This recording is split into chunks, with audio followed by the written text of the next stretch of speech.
Hello students, welcome to JK civil services. Myself Sadhvi. तो आज हम अपना लेक्चर कंटिन्यू कर रहे हैं, that is components of ecosystem. पिछले लेक्चर में आपने बायोटिक कंपोनेंट्स तक पढ़ा था, आज हम एबायोटिक कंपोनेंट्स से कंटिन्यू करेंगे। So what are abiotic components? Abiotic components होते हैं जितने भी इकोसिस्टम के नॉन लिविंग कंपोनेंट्स हैं वो सारे आपके एबायोटिक कंपोनेंट्स में आएंगे। इनकी तीन कैटेगरीज हैं। First is physical factors, number second is inorganic substances, number third is organic substances. ये तीनों के तीनों कैटेगरीज किसके अंडर आती हैं? Abiotic components, means non living components. Physical factors में आपके क्या क्या आएगा? Sunlight, temperature, humidity, rainfall and pressure. Pressure which pressure? Atmospheric pressure. Inorganic substances के अंदर क्या क्या आएगा? Carbon dioxide, nitrogen, oxygen, sulphur, water, rock, अलग अलग टाइप के मिनरल्स और भी जैसे फॉस्फोरस और भी जो आपके एलिमेंट्स होते हैं वो सारे के सारे आपके किसके अंडर आ जाएंगे? इनऑर्गेनिक सबस्टांसेस के under. Number third is organic substances. Organic substances के अंडर क्या क्या आएगा? Carbohydrates, proteins, lipids and some humic substances. Humic substances क्या होते हैं कि जब भी किसी भी सबस्टांस की कॉन्टिन्यूस डिग्रेडेशन होने लगती है वो एक ब्लैक सा स्ट्रक्चर फॉर्म करता है, उन टाइप के सबस्टांसेस को आप क्या बोलते हो? ह्यूमिक। ये ह्यूमिक सबस्टांसेस हम अपने नेक्स्ट टॉपिक में ज़रूर कवर करेंगे। फिलहाल के लिए आप इतना याद रखें कि ऑर्गेनिक सबस्टांसेस में क्या क्या आएगा? Carbohydrates, proteins, lipids and humic substances. ये सारे के सारे सबस्टांसेस जो होते हैं ये सारे प्लांट्स और एनिमल डिराइव्ड होते हैं। जितने भी आपके प्लांट्स और एनिमल्स से मिले हुए सबस्टांसेस हैं वो सारे किसके अंडर आते हैं? आपके ऑर्गेनिक सबस्टांसेस। और ऑर्गेनिक सबस्टांसेस क्या होता है? Building blocks of living system. हमारा जो पूरा लिविंग सिस्टम है उनको बनाने में कौन हेल्प करते हैं? हमारे organic substances. Next topic is functions of ecosystem. Ecosystem का सबसे पहला फंक्शन यही है कि वो पूरे इकोसिस्टम को मेंटेन कर रहा है, मतलब डिफरेंट टाइप के इकोसिस्टम्स को मेंटेन कर रहा है। कैसे? Due to interaction between biotic and abiotic components. आप ऐसा बोल सकते हो जैसे ये पूरे बायोस्फीयर को मेंटेन कर रहा है। क्यों करता है ये maintain? Because there is an interaction between living and non living components. तो एक बैलेंस बना रहता है। ये आपको मैंने पिछले लेक्चर में भी बताया था कि इकोसिस्टम का काम ही है मेंटेनेंस करना, होम्योस्टैसिस करना। Number second is stratification. ये आपका एग्जामिनेशन पॉइंट ऑफ व्यू से भी बहुत इंपॉर्टेंट पॉइंट है। स्ट्रैटिफिकेशन क्या होता है? Stratification is the vertical distribution. Vertical distribution किसकी? अलग अलग स्पीशीज़ की, जो कि क्या करते हैं? डिफरेंट लेवल ऑक्यूपाई करेंगे। फॉर एग्जाम्पल अब आप फॉरेस्ट ले लीजिए। फॉरेस्ट में सबसे टॉप लेवल पे आएंगे आपके ट्रीज़, मीन्स जो सबसे फॉरेस्ट की स्ट्रैटा लेयर है, मीन्स टॉप लेयर है, उसमें सबसे पहले किसका ऑक्यूपाई होगा? ट्रीज़ का, बड़े बड़े पेड़ों का। पेड़ के बाद कौन सा लेवल आएगा? श्रब्स, मीन्स जो बड़ी बड़ी झाड़ियाँ होती है, वो पेड़ नहीं होती बट वो बड़ी बड़ी झाड़ियाँ होती हैं, श्रब्स, उनका सेकंड लेयर आएगा। सबसे बॉटम लेयर में आएंगे आपके हर्ब्स। हर्ब्स होती हैं जो आपकी जड़ी बूटियाँ होती हैं, छोटे छोटे प्लांट्स होते हैं जो जिनका मोस्टली मेडिसिनल यूज़ होता है, जो आपकी जड़ी बूटियाँ एंड ग्रासेस, इनका कौन सा लेयर आएगा? Bottom layer. अब आप देख रहे हैं कि यहाँ पे अलग अलग टाइप के मतलब स्पीशीज़ ने डिफरेंट लेवल ऑक्यूपाई किया हुआ है। हालांकि अभी हम सिर्फ प्लांट्स की बात कर रहे हैं, ऐसे ही आपके एनिमल्स की भी लेवल्स होते हैं, आपके एक्वाटिक एनिमल्स के भी लेवल होंगे, इंसेक्ट्स के भी लेवल होते हैं। फिलहाल मैंने आपको यहाँ पे ट्रीज़ की एग्जाम्पल दी है कि फॉरेस्ट में सबसे टॉप लेवल पे ट्रीज़ हैं, then shrubs and then herbs and grasses. तो ये जो लेवल ऑफ डिस्ट्रीब्यूशन है कि जिसमें स्पीशीज़ अलग अलग लेवल ऑक्यूपाई कर रहा है, इसी को आप क्या बोलते हो? स्ट्रैटिफिकेशन। और ये स्ट्रैटिफिकेशन कौन करता है? Ecosystem. It means it becomes a function of ecosystem. Number third is productivity, number fourth is decomposition, number fifth is energy flow and last is nutrient cycling. ये जो चार आपके फंक्शंस हैं, these are very important functions. इनको हमने detail में discuss करना है आगे। सबसे पहला मैं डिस्कस करूंगी productivity. Now what is productivity? Productivity is rate of biomass production. कितना बायोमास प्रोड्यूस हो रहा है, किस रेट पे प्रोड्यूस हो रहा है, that is known as productivity. Now what is biomass? Biomass क्या होता है? बायोमास होता है ऑर्गेनिज्म का टोटल क्वांटिटी या टोटल वेट। फॉर एग्जांपल मैं आपको बोलती हूँ कि आप कश्मीर के किसी एक पोर्शन में मुझे बताएं कि कितने ऑर्गेनिज्म वहाँ रहते हैं। अब उन ऑर्गेनिज्म में कौन कौन आएगा? ह्यूमन बींग्स भी आ सकते हैं, प्लांट्स भी आ सकते हैं, इंसेक्ट्स आ सकते हैं, एनिमल्स आ सकते हैं। तो आप मुझे बताएंगे कि मैम इस एरिया में इतने इतने ऑर्गेनिजम्स हैं, तो मैं आपको ये पूछूंगी कि कितना बायोमास है। वही है टोटल क्वांटिटी और weight of organism in a given area और वॉल्यूम। एक पर्टिकुलर एरिया में आपको देखना है कि कितने ऑर्गेनिज्म प्रेजेंट है, उनकी कितनी क्वांटिटी है या उनका कितना वेट है, वो आपका क्या कहलाता है? बायोमास। बायोमास की एक और डेफिनेशन है organic matter used as a fuel. जितना भी आपका ऑर्गेनिक मैटर है, व्हाट इज़ ऑर्गेनिक मैटर? जो कि कहाँ से मिलेगा आपको? लिविंग ऑर्गेनिज्म से, that is plants and animals. जितना भी ऑर्गेनिक मैटर है जिसको आप यूज़ करते हो एज अ फ्यूल, स्पेशली किसमें? जो इलेक्ट्रिसिटी जनरेट करने के लिए जो पावर स्टेशंस होते हैं, वहाँ पे जो आप ऑर्गेनिक मैटर को यूज़ कर रहे हो फ्यूल बनाने के लिए, that organic matter is known as biomass. जैसे फॉर एग्जांपल लकड़ी, हम लकड़ी का यूज़ करते हैं मतलब इलेक्ट्रिसिटी की जनरेशन में, हीट की जनरेशन में। जैसे आपने सुना होगा पुराने टाइम पे जो ट्रेन्स होती थी उसमें कोल यूज़ होता था उसको पावर देने के लिए इंजन को। तो कोल भी क्या है? एक ऑर्गेनिक मैटर है। कोल किसका बना हुआ है? कार्बन का। Carbon is an organic matter. तो इसका मतलब वो जो कोल है that is known as, that will be your biomass. Okay. अब क्या होता है, प्रोडक्टिविटी को किस टर्म्स में आप एक्सप्रेस कर सकते हो? इसके यूनिट्स क्या है? ग्राम पर स्क्वायर पर एयर और KCAL means kilo calories per metre square per year. ये इसकी यूनिट्स हैं, वेरी इंपॉर्टेंट। ये एग्ज़ाम में भी बहुत बार पूछा जाता है। सब मतलब प्रोडक्टिविटी की सेम ही यूनिट है, ऐसा नहीं है कि डिफरेंट प्रोडक्टिविटी की डिफरेंट यूनिट्स होगी, सेम यूनिट है सबके। ग्राम पर स्क्वायर पर एयर और KCAL पर metre square per air. Okay. अब आप ये यूनिट्स क्यों यूज़ करते हो? किस लिए आपको इस यूनिट्स का यूज़ करना है? आपको ये इसलिए यूज़ करना होता है, आपको डिफरेंट इकोसिस्टम में प्रोडक्टिविटी का कंपैरिजन करवाना होता है। जैसे अगर आप पॉन्ड इकोसिस्टम ले लो, आपको पॉन्ड इकोसिस्टम में देखना है कि कितनी प्रोडक्टिविटी है, उसमें कितना बायोमास प्रोड्यूस हो रहा है। आपको देखना है फॉरेस्ट इकोसिस्टम में कितना बायोमास प्रोड्यूस हो रहा है। तो आप उनको इस क्वांटिटी में एक्सप्रेस करोगे। ओके। इसमें एक बहुत इंपॉर्टेंट पॉइंट निकलता है, किसी भी इकोसिस्टम को अगर फंक्शन करना हो या सस्टेन करना हो, जो भी आपका ये इकोसिस्टम चल रहा है, उसकी बेसिक रिक्वायरमेंट क्या है? कोई भी इकोसिस्टम इतना अपना मतलब जैसे सेल्फ रेगुलेटिंग है, वो सेल्फ रेगुलेटिंग कैसे है? उसकी बेसिक रिक्वायरमेंट है सनलाइट। ठीक है, sunlight is the basic requirement for an ecosystem to sustain and function. Okay. अब इस प्रोडक्टिविटी में एक बहुत ही इंपॉर्टेंट डेफिनेशन निकलती है, that is production ecology. Now what is production ecology? It is the branch of ecology जिसका क्या काम है? It deals with the rate of production of organic matter. कितना ऑर्गेनिक मैटर प्रोड्यूस हो रहा है, किस रेट से प्रोड्यूस हो रहा है, उस चीज़ को मेजर करना, वो किसके अंडर आएगा? Production ecology. और ऑर्गेनिक मैटर भी वो किस किस में मेजर करता है? Different components of an ecosystem. Abiotic components में कितना ऑर्गेनिक मैटर प्रोड्यूस होगा, बायोटिक कंपोनेंट्स में कितना ऑर्गेनिक मैटर प्रोड्यूस होगा, वो सारा का सारा कौन देखती है? Production ecology. Now our next topic is okay class, हमारा नेक्स्ट टॉपिक है टाइप्स ऑफ प्रोडक्टिविटी। तो प्रोडक्टिविटी की दो टाइप्स हैं, number first is primary and number second is secondary. पहला कौन सा टाइप आता है आपका? Primary productivity. तो what is primary productivity? Primary productivity is the amount of energy accumulation.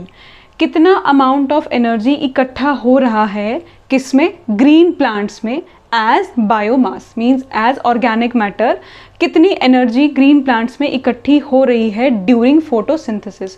जब प्लांट्स फोटोसिंथेसिस परफॉर्म कर रहे हैं उस टाइम पे उनकी बॉडी में कितना अमाउंट ऑफ एनर्जी accumulate हो रहा है as biomass, that is known as primary productivity and it is per unit area and time। एक पर्टिकुलर एरिया और पर्टिकुलर टाइम पीरियड के हिसाब से इसको मेजर किया जाता है। प्राइमरी प्रोडक्टिविटी की 2 सब टाइप्स हैं। Number first is gross primary productivity, number second is net primary productivity. Gross primary productivity को आप और क्या बोल सकते हो, जीपीपी। तो what is GPP? It is the total organic matter, जितना भी ऑर्गेनिक मैटर है टोटल सिंथेसाइज्ड बाय प्रोड्यूसर्स, जितना प्रोड्यूसर्स ने सिंथेसाइज किया है, किस टाइम पे? During photosynthesis. मतलब प्रोड्यूसर्स ने फोटोसिंथेसिस में कितना ऑर्गेनिक मैटर सिंथेसाइज किया है, उसका पूरा total is known as gross primary productivity. इसमें क्या क्या इंक्लूड होता है? इसमें सबसे पहली चीज़ इंक्लूड होती है कि प्रोड्यूसर्स की बॉडी में कितना ऑर्गेनिक मैटर का वेट ऐड हुआ है, weight of organic matter added in the body of producers, plus losses suffered by them, उनको कितना लॉस हुआ है ड्यूरिंग ग्रेजिंग। जैसे अगर सपोज किसी कैटल ने प्लांट को चर लिया, किसी कैटल ने प्लांट को खा लिया, तो उस टाइम पे उनकी बॉडी से कितना ऑर्गेनिक मैटर का लॉस हो गया। वो जब प्लांट्स रेस्पिरेशन का प्रोसेस परफॉर्म करते हैं, उस टाइम पे उनकी बॉडी से क्या क्या रिलीज हो रहा है एज ऑर्गेनिक मैटर, वो एंड बाकी डैमेजेस, जैसे सपोज अगर प्लांट्स की कटिंग हो जाए या सपोज कोई ऐसी कैलामिटी हो जाए जिसमें बहुत सारा डिस्ट्रॉय हो जाए, बहुत सारे प्लांट्स डिस्ट्रॉय हो जाएं, उस टाइम पे उनकी बॉडी से कितना लॉस हुआ, प्लस जो उन्होंने फोटोसिंथेसिस के टाइम पे ऑर्गेनिक मैटर बनाया था उसका वेट, इन दोनों को हम क्या करते हैं, ऐड करते हैं। Means weight of organic matter added in the body of producers and losses suffered by them during the process of grazing, respiration and other damages। इन दोनों को मिला के आपका क्या बनता है, ग्रॉस प्राइमरी प्रोडक्टिविटी। मतलब ग्रॉस प्राइमरी प्रोडक्टिविटी में ये दोनों चीज़ें इंक्लूड होती हैं, कितना वेट ऐड हुआ ऑर्गेनिक मैटर का और कितना उनका लॉस हुआ। Number second is net primary productivity और NPP. So what is NPP? NPP is the weight of organic matter stored. इसमें था टोटल ऑर्गेनिक मैटर सिंथेसाइज्ड, और इसमें आपने क्या देखा, इसमें था कितना उनके बॉडी में ऐड हुआ है ऑर्गेनिक मैटर और उनकी बॉडी से क्या क्या चीज़ें लॉस हो रही हैं, वो दोनों। लेकिन नेट प्राइमरी प्रोडक्टिविटी में क्या डिफरेंस है, इसमें होता है weight of organic matter stored, कितना वो अपनी बॉडी में स्टोर कर रहे हैं in a unit area per unit time. कितने टाइम पीरियड में, एक पर्टिकुलर टाइम पीरियड में, एक पर्टिकुलर एरिया में जब वो फोटोसिंथेसिस परफॉर्म कर रहे हैं तो उनकी बॉडी में कितना ऑर्गेनिक मैटर स्टोर हो रहा है, that is known as net primary productivity. NPV किसके इक्वल होता है? इसमें क्या होता है, rate of organic matter created during photosynthesis, उन्होंने फोटोसिंथेसिस के टाइम पे कितना ऑर्गेनिक मैटर बनाया, minus the rate of respiration and other losses, उनको रेस्पिरेशन से जो लॉस हुआ या बाकी चीज़ों से लॉस हुआ उसको माइनस कर देते हैं हम, जितना उन्होंने ऑर्गेनिक मैटर क्रिएट किया हो।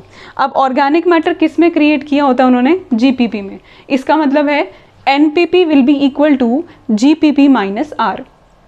जीपीपी क्या है, कितना ऑर्गेनिक मैटर उन्होंने क्रिएट किया है during photosynthesis, minus R means respiration, जितना उनके रेस्पिरेशन से लॉस हुआ या बाकी चीज़ों से लॉस हुआ, वो इन दोनों को माइनस करके आपका क्या आ जाता है, NPP. Number second part is secondary productivity. Secondary productivity क्या है? Rate of resynthesis, rate of resynthesis of organic matter by the consumers. अब प्राइमरी प्रोडक्टिविटी में क्या था, प्रोड्यूसर्स फोटोसिंथेसिस में कितना ऑर्गेनिक मैटर बना रहे हैं एज एनर्जी, वो कितना एक्यूमुलेट हो रहा है, दैट वाज प्राइमरी। लेकिन सेकेंडरी में क्या होता है, कंज्यूमर्स कितना बना रहे हैं, मतलब प्रोड्यूसर्स को खा के कंज्यूमर्स कितना ऑर्गेनिक मैटर वापस से सिंथेसाइज कर रहे हैं। और ये सेकेंडरी प्रोडक्टिविटी किसके ऊपर डिपेंड करता है, loss while transferring energy containing organic matter from previous trophic level। पिछले ट्रॉफिक लेवल से दूसरे ट्रॉफिक लेवल में कितनी एनर्जी ट्रांसफ़र हो रही है, लेकिन वो एनर्जी किस फॉर्म में होनी चाहिए, एज ऑर्गेनिक मैटर।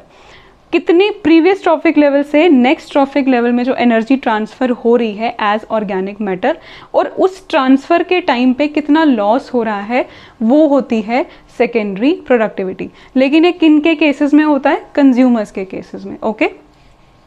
और दूसरा, जो कंज्यूमर्स जब रेस्पिरेशन करते हैं, जब हम रेस्पिरेशन करते हैं उस टाइम पे हम क्या क्या चीज़ें कंज्यूम कर रहे हैं, वो चीज़ भी आपकी किस में इंक्लूड होगी, सेकेंडरी प्रोडक्टिविटी।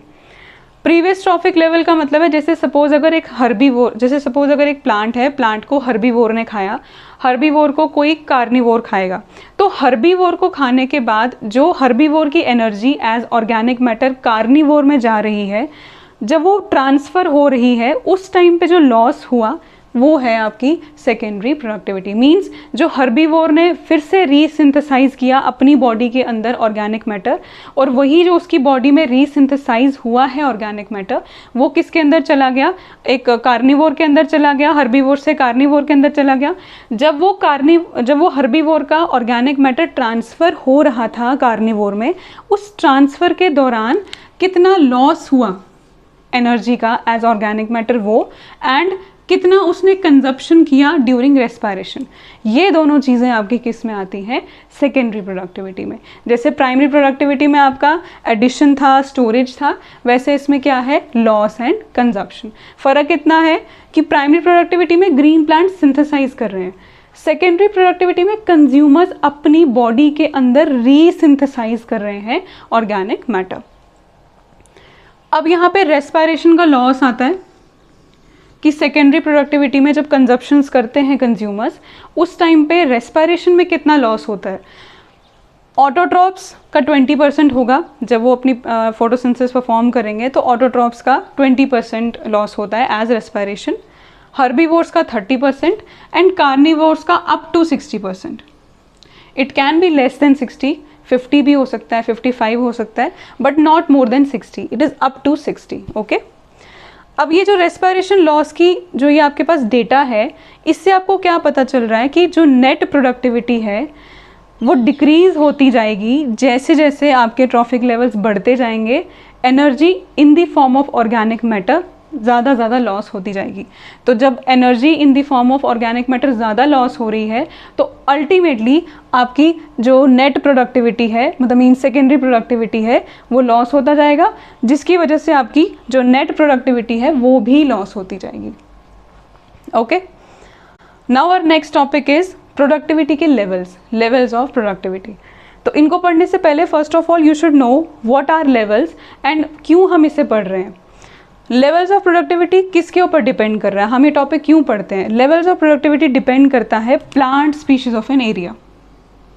एक एरिया में कितने प्लांट के स्पीशीज हैं, उस एरिया के प्लांट स्पीशीज की फोटोसिंथेटिक कैपेसिटी कितनी है कि वो कितने हाई रेट से या लो रेट से फोटोसिंथेसिस परफॉर्म कर पा रहे हैं, उनके पास न्यूट्रिएंट्स कितने अवेलेबल हैं, उस एरिया में जहाँ पे प्लांट की स्पीशीज़ है उस एरिया में सोलर रेडिएशन कितनी फॉल कर रही है, उस एरिया में प्रेसिपिटेशन जैसे इवेपोरेशन, ये जो प्रोसेसेस होते हैं वाटर के, कितनी हो रही है, उस एरिया की सॉइल टाइप कैसी है, और बाकी जैसे सॉइल का मॉइस्चर कैसा है, सॉइल का टेक्सचर कैसा है, एरिया का फॉर एग्जांपल वहाँ की हवा कैसी है, बाकी सारे एनवायरमेंटल फैक्टर्स जितने भी हैं, ये सारी चीज़ों की वजह से हम पढ़ते हैं what are the levels of productivity. It means levels of productivity किस पे डिपेंड करता है, the plant species of an area, उन प्लांट स्पीशीज़ की फोटोसिंथेटिक कैपेसिटी, उन प्लांट स्पीशीज़ के पास न्यूट्रिएंट्स कितने अवेलेबल हैं, उस एरिया में प्लांट स्पीशीज़ को कितनी सोलर रेडिएशन मिल रही है, उस एरिया में प्रेसिपिटेशन कैसी है, उस एरिया की सॉइल टाइप कैसी है, एंड अदर एनवायरमेंटल फैक्टर्स। और प्लांट स्पीशीज़ जो है, प्लांट स्पीशीज़ कितना कंट्रीब्यूट करते हैं टोटल प्रोडक्टिविटी में, प्लांट स्पीशीज़ कंट्रीब्यूट करते हैं ओनली 32%। मीन्स अगर 170 बिलियन टन्स बनती है टोटल प्रोडक्टिविटी, अगर आप मेजर करो तो अगर आपका इसका वैल्यू आता है 170 बिलियन टन्स, तो 170 बिलियन टन्स का 32% will be 55 billion turns. Means plant जो है वो कंट्रीब्यूट कर रहे हैं 55 billion turns out of 170 billion turns. इसके बाद हमने पढ़ना है levels of productivity. So class अब हम पढ़ेंगे 4 लेवल्स ऑफ प्रोडक्टिविटी, मतलब मीन्स जो हमने लेवल्स ऑफ प्रोडक्टिविटी पढ़ा उसमें कितने लेवल्स हैं total, 4 levels. Number first is high productivity ecosystem, number second is average productivity ecosystem, third is less productivity ecosystem and the last one is low productivity ecosystem. High productivity ecosystem में जो net productivity होगी वो कितनी होती है, about 2 to 4 kg per metre square per year. अगर आप इसको कन्वर्ट करें तो it will be 20 to 40 tons per hectare per year.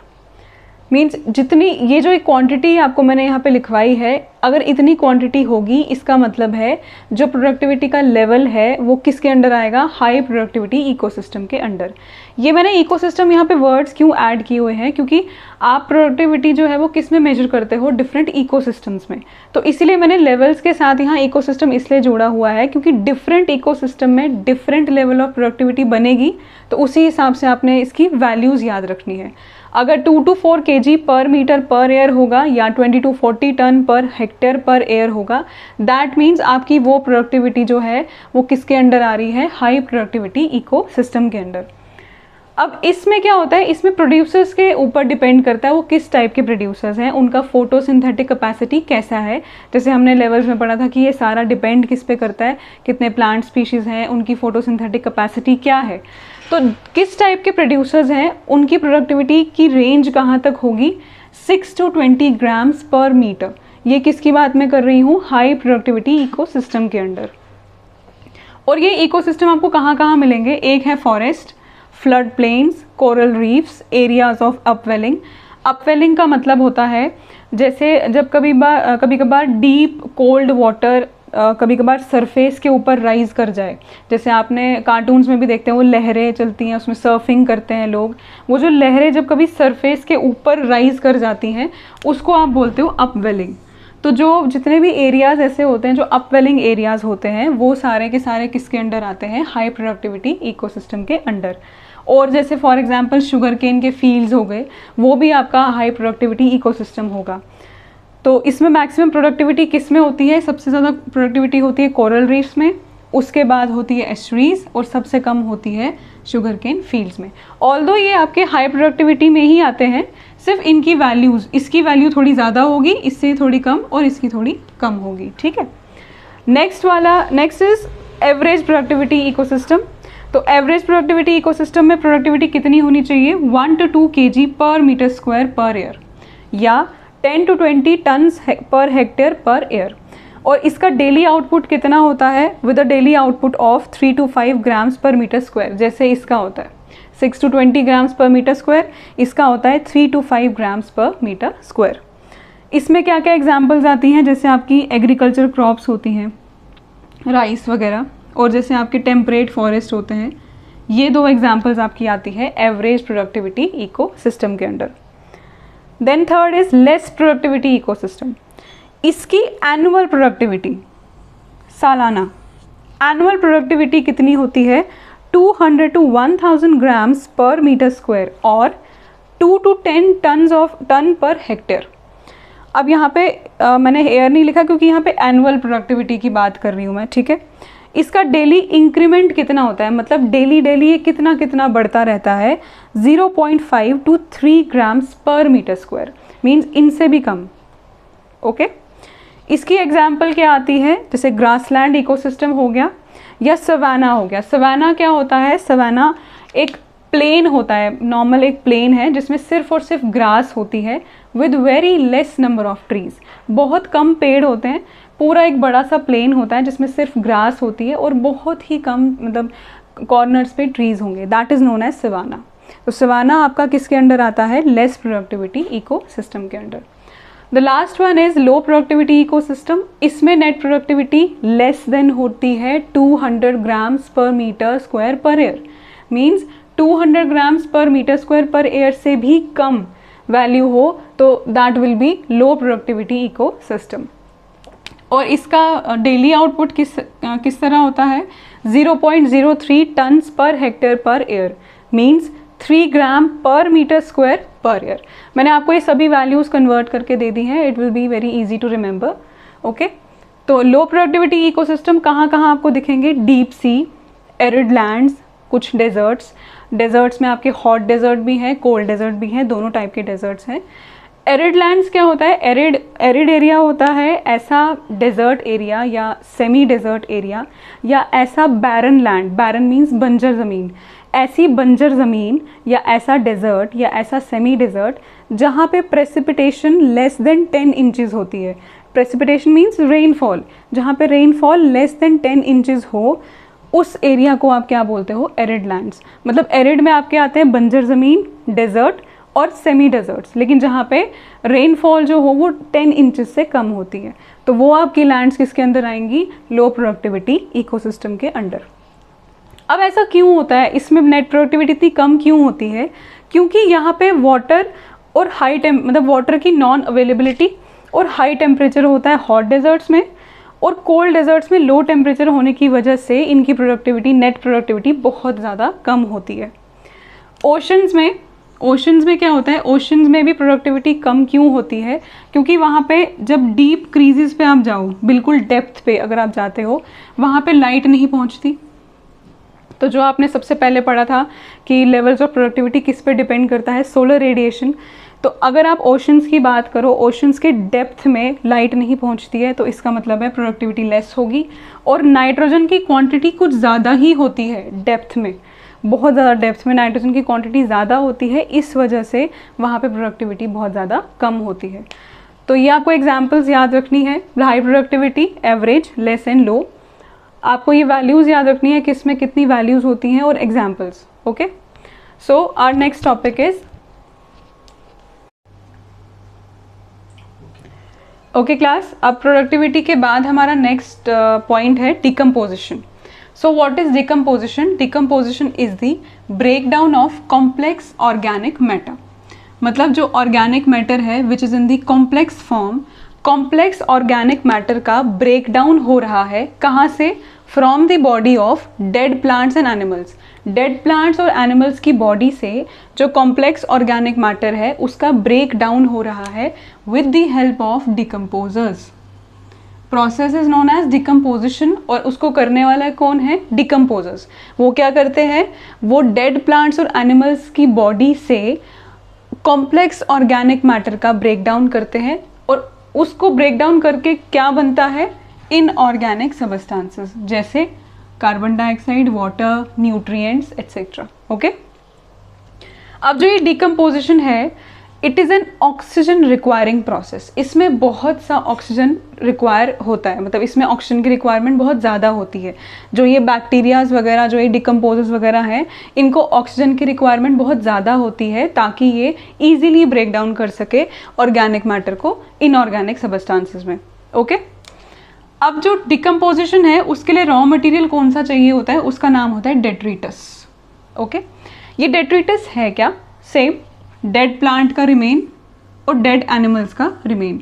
Dead plant का रिमेन मीन्स प्लांट की बार्क, प्लांट के लीव्स, प्लांट के फ्लावर्स, और एनिमल्स का जो भी उनका अंदर जो भी फ्लश, जो भी जितना भी ये फ्लैश हो गया या उनका जितना भी ऑर्गेनिक मैटर हो गया, इंक्लूडिंग उनके फीकल मैटर, जो उनका एक्सक्रीटा होता है।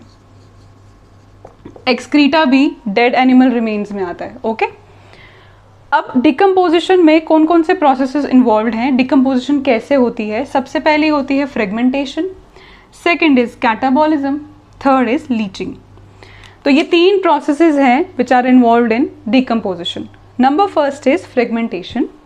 Fragmentation is the first step of decomposition. सबसे पहला स्टेप जो डिकम्पोजिशन का होता है दैट इज फ्रेगमेंटेशन। फ्रेगमेंटेशन में क्या होता है? इसमें ब्रेक डाउन हो रहा है डेट्रिटस का। डेट्रिटस का ब्रेक डाउन हो रहा है किसमें? स्मॉलर पार्टिकल्स और fragments. Break down of detritus into smaller particles और फ्रेगमेंट्स बाय डेट्रीवोरस। डेट्रिटस को ब्रेक डाउन करने वाले ऑर्गेनिज्म का नाम है डेट्रीवोरस। डेट्रीवोरस में कौन कौन आते हैं? टर्माइट्स, बीटल्स और अर्थवॉर्म। ठीक है, अब अर्थवॉर्म जो है, अब अर्थवॉर्म डिकम्पोजिशन के प्रोसेस में हमें हेल्प कर रहा है, इसीलिए इसकी इस कैपेबिलिटी की वजह से इसको और क्या बोला जाता है? Farmer's friend. जो ये किसान होते हैं उनका फ्रेंड बोला जाता है, क्योंकि अर्थवॉर्म जो है डिकम्पोजिशन करने की वजह से ये सॉइल की क्वालिटी, सॉइल की फर्टिलिटी इंक्रीज़ करता है, इसीलिए उसको जो फार्मर है उनको फ़ायदा होता है। इसीलिए अर्थवॉर्म को और क्या बोला जाता है? Farmer's friend. मे बी आपको एंट्रेंस में पूछा जा सकता है which among the following is known as farmer's friend, तो आप उसमें किस ऑप्शन पे टिक करोगे? Earthworm. Okay, so first step is fragmentation. Number second step is catabolism. Catabolism में जो कैटा वर्ड है इसका मतलब ही होता है ब्रेक डाउन। ओके, तो कैटाबॉलिज्म में क्या होगा? इसमें किसका रोल है? इसमें रोल है डिकम्पोजर्स का। ओके, डिकम्पोजर्स कौन कौन से? जैसे बैक्टीरिया, या फंजाई, ये जो दो डिकम्पोजर्स हैं, ये क्या करते हैं, ये डाइजेस्टिव एंजाइम एक्सक्रीट करेंगे किसके ऊपर, डेट्रीटस के ऊपर। जितना भी डेट्रीटस बना है उसके ऊपर वो डाइजेस्टिव एंजाइम सिक्रीट करते हैं, जो क्या करेगा, जो उस डेट्रीटस के कॉम्प्लेक्स इनसॉल्युबल ऑर्गेनिक सब्सटेंसेस होंगे, मतलब जो डेट्रीटस के complex and insoluble organic substances होंगे, उनको चेंज करते हैं simple and soluble organic and inorganic substances. मतलब जो डिकम्पोजर्स हैं जैसे बैक्टीरिया एंड फंजाई, इन्होंने क्या किया, इन्होंने अपने जो डाइजेस्टिव एंजाइम्स हैं वो डेट्रीटस के ऊपर सिक्रीट किया। जो डेट्रीटस का कॉम्प्लेक्स इनसॉल्युबल ऑर्गेनिक मैटर था वो ब्रेक डाउन हुआ, वो टूटा किसमें, सिंपल एंड सॉल्युबल, कौन कौन से, organic and inorganic substances. Okay, next step is leaching. Leaching क्या होता है, अब जो आपके ये इनऑर्गेनिक सब्सटेंसेस बने हैं कैटाबॉलिज्म में, इनमें से जो वाटर सॉल्युबल होंगे, ऑब्वियसली ये वाटर सॉल्युबल ही होते हैं मोस्टली, तो जो ये आपके इनऑर्गेनिक सब्सटेंसेस बने हैं कैटाबॉलिज्म में, इनमें जो वाटर सॉल्युबल इनऑर्गेनिक न्यूट्रिएंट्स होंगे वो किस में चले जाते हैं, सॉइल की लेयर्स में चले जाते हैं। वो धीरे धीरे करके सॉइल की लेयर्स में मर्ज हो जाते हैं, मिक्स हो जाते हैं, वहाँ पे धंस जाते हैं अंदर और लॉक हो जाते हैं एज अनअवेलेबल सॉल्ट। मतलब जो सॉल्ट्स हमें इतनी आसानी से नहीं मिल पाते हैं, जो सॉल्ट्स हमारे लिए अवेलेबल नहीं होते हैं, वो किस बेसिकली वो होते क्या हैं, वो होते हैं वाटर सॉल्युबल इनऑर्गेनिक न्यूट्रिएंट्स, जो कि किस प्रोसेस से बना था, कैटाबॉलिज्म से। ओके, जितने भी वाटर सॉल्युबल इनऑर्गेनिक न्यूट्रिएंट्स हैं, they go down into the soil layers and get locked as unavailable salt. Okay, अब ये 3 प्रोसेसेस हो गए डिकम्पोजिशन के। अब इसमें एक बहुत इंपॉर्टेंट पॉइंट है कि डिकम्पोजिशन की वजह से 2 प्रोडक्ट्स बनते हैं, 2 प्रोडक्ट्स। सबसे पहला है humus and number 2 is inorganic nutrients. Decomposition से जब ह्यूमस बना, the formation of humus through decomposition, उस प्रोसेस को आप क्या बोलोगे, humification. And the formation of inorganic nutrients या minerals from decomposition, it is known as mineralization. ठीक है, it is known as mineralization. Okay, तो डिकम्पोजिशन की वजह से 2 प्रोडक्ट्स बने हैं, ह्यूमस एंड इनऑर्गेनिक न्यूट्रिएंट्स या मिनरल्स।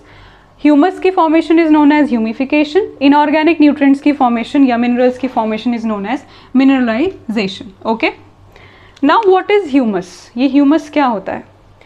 ह्यूमस एक डार्क कलर्ड, बहुत ही dark coloured amorphous organic matter है। मेन बात ये है कि ये ऑर्गेनिक मैटर है, ठीक है, और एमॉर्फस है। एमॉर्फस वर्ड का मतलब होता है जिसकी कोई भी परफेक्ट ज्योमेट्री नहीं होती, मतलब उसकी इरेगुलर शेप होगी, उसकी कोई परफेक्ट ज्योमेट्री नहीं होगी, जो उसके अंदर पार्टिकल्स होंगे, पार्टिकल्स की परफेक्ट ज्योमेट्री नहीं होती है। अमॉर्फस वर्ड का ही मतलब होता है। ओके, ह्यूमस एक dark coloured amorphous organic matter है जो कि रिच किस में है, lignin and cellulose. Humus is rich in lignin and cellulose.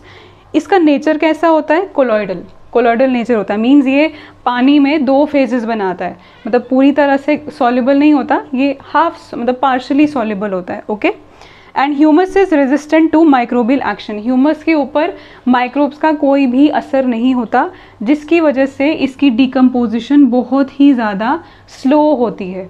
ठीक है, और ह्यूमस का क्या काम है, ह्यूमस क्या करता है, ह्यूमस सॉइल के मॉइस्चर को और सॉइल में एरिएशन, एरिएशन का मतलब है हवा का एक्सचेंज, गैसेस का एक्सचेंज जो सॉइल में होती है।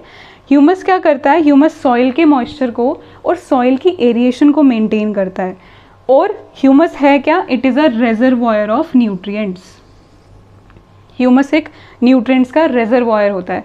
अब इसके ऊपर माइक्रोब्स की कोई असर नहीं होता इसके ऊपर माइक्रोब्स का, इसकी वजह से ये स्लोली डिकम्पोज होता है और ये सॉइल में भी स्लोली न्यूट्रिएंट्स का रिलीज़ करेगा। एकदम से ये न्यूट्रिएंट्स का रिलीज़ नहीं करता, ये स्लोली रिलीज़ करता है। ओके, देन उसके बाद मिनरल्स। मिनरल्स आपको यहाँ पे ये मिनरलाइजेशन क्या होता है, जिसमें आपके इनऑर्गेनिक सबस्टांसेस या न्यूट्रिएंट्स रिलीज होंगे थ्रू डिकम्पोजिशन। अब इनऑर्गेनिक सबस्टांसेस दोनों टाइप के हैं, non mineral and mineral. Non mineral में आ जाते हैं आपके कार्बन डाइऑक्साइड, वाटर या सम गैसेस, और मिनरल में आपका आ जाता है calcium, magnesium, potassium, ammonium, phosphorus, इस टाइप के मिनरल्स। ओके, और ये सारे के सारे इनऑर्गेनिक न्यूट्रिएंट्स निकल कहाँ से रहे हैं? From organic matter. ओके, अब ये आपका मैंने पूरा डिकम्पोजिशन एक छोटे से लाइक एक डायग्राम में आपको समझाने की कोशिश कर रही हूँ। डेट्रिटस, एनवायरमेंटल कंडीशंस की वजह से डिकम्पोजिशन जो हो रही है, प्लस जो फ्रेगमेंटेशन, कैटाबॉलिज्म और लीचिंग, इसकी वजह से दो चीज़ें बनी, humus and carbon dioxide, water, nutrients, जो ये mineral and non mineral. Humus बनने के प्रोसेस को ह्यूमिफिकेशन एंड ये मिनरल्स के प्रोसेस को मिनरलाइजेशन। तो ये डिकम्पोजिशन आपका एक छोटी सी डायग्राम में मैंने आपको कोशिश की है समझाने की। तो इसके बाद आपका एक टॉपिक आता है, that is factors affecting decomposition, that will be done in next lecture.